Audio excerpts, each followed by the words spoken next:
নমস্কাৰ, আজি মই ভিডিঅ'টো মাংস বনোৱাৰ পৰা আৰম্ভ কৰিছোঁ। এয়া আলু পিঁয়াজ কাটি ল'লোঁ আৰু এয়া মিক্সিত পেষ্ট বনাই ল'লোঁ। আদা নহৰু জিৰা ধনিয়া আৰু জলকীয়াৰ পেষ্ট এটা বনাই ল'লোঁ। এতিয়া কেৰাহী বহাই মই কেৰাহীত তেল দিলোঁ। তেলটো গৰম হোৱাৰ পিছত মই আলু কিপিচ ইয়াতে দি দিম। তেল গৰম হৈ গ'ল, ইয়াত মই আলু কিপিচ দি দিলোঁ। এতিয়া মই আলুখিনিও ভাজি ল'লোঁ, ভাজি হৈ গ'ল। তাৰপিছত মই পিঁয়াজখিনি বহাই দিম। ইয়াতে তেজপাত আৰু পাঁচফোৰণখিনি তেলত দি দিলোঁ। এয়া মই পিঁয়াজখিনি দি দিলোঁ। এতিয়া মই পিঁয়াজখিনি ৰঙচুৱা হোৱালৈকে ভাজি থাকিম। এতিয়া মই জলকীয়াৰ গুড়ি অকণমান ওপৰত দি দিলোঁ। এইটো মই ৰেচিপি হিচাপত দিয়া নাই, মই বনাইছোঁ কাৰণে জাষ্ট দেখাইছোঁ আৰু। পিঁয়াজখিনি ৰঙচুৱা হৈ গ'ল, তাত মই মাংসখিনি মাটনখিনি দি দিলোঁ। ইমান টাইম মই ভাজি ল'ম। যিহেতু মটন সিজোতে অকণমান টাইম লাগে।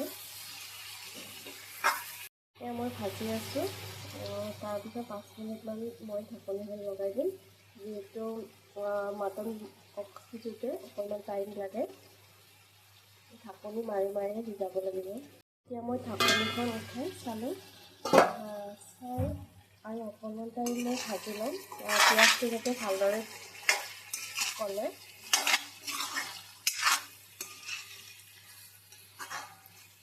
এতিয়া মই মিক্সিত কৰি থোৱা পেষ্টখিনি আদা নহৰু জলকীয়া ধনিয়া আৰু জিৰাৰ পেষ্টখিনি ইয়াতে দি ল'লোঁ।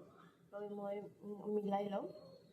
নিমখ দি ল'লোঁ, হালধিৰ গুড়া দি ল'লোঁ। মই পেকেট মছলা ব্যৱহাৰ নকৰোঁ, মই গোটা মছলাই ব্যৱহাৰ কৰোঁ। মই মিক্সিত পিচি লওঁ। এতিয়া মই অকণমান গৰম পানী দিম, দি কিনে এইখিনি মই মিলাই ল'ম। মোৰ মাংসখিনি প্ৰায় ভাজি হৈ গ'ল, পিঁয়াজখিনিও গলিছে প্ৰায়। এতিয়া মই ইয়াতে মছলাখিনি দি দিম। এয়া মই মছলাখিনিৰ ওপৰত দি দিলোঁ। মই অকণমান টাইম মই ভাজিম, যেতিয়ালৈকে মছলাৰ তেলখিনি নোলায় তেতিয়ালৈকে অলপ টাইম ভাজিম। তাৰপিছত মই ইয়াতে গৰম পানী অকণমান দি দিম। গৰম পানী দিলে মাংসটো সিজাত ভাল হয় আৰু। ধুনীয়াকৈ এয়া মছলাখিনি ভাজি হৈ গ'ল। এয়া তেল ওলাইছে মাংসৰ পৰা। ইয়াতে মই ভাজি থৈ দিয়া আলু কিপিচো একেলগে দি দিম। একেলগে অকণমান টাইম ভাজি ইয়াতে পানী দি দিম। এতিয়া মই অকণমান গৰম পানী দি ভাজিম, অলপ অলপকৈ পানী দি ভাজিম। একেলগে গোটেইবিলাক পানী দি নিদিম, অলপ অলপকৈ ভাজিম। সিজা ভাল হয় আৰু ভালদৰে সিজে। এখন মাৰি দিম 5 মিনিটমানৰ কাৰণে। ঢাকন গুচাই মই দিলোঁ, অকণমান টাইম সিজিল। তাৰপিছত এতিয়া মই পানী দি দিম, গৰম পানী।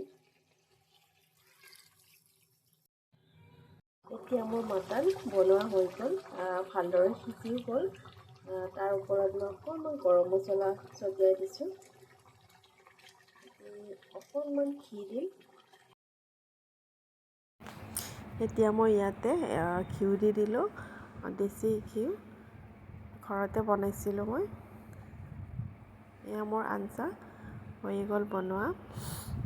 কেনেকুৱা হৈছে জনাব।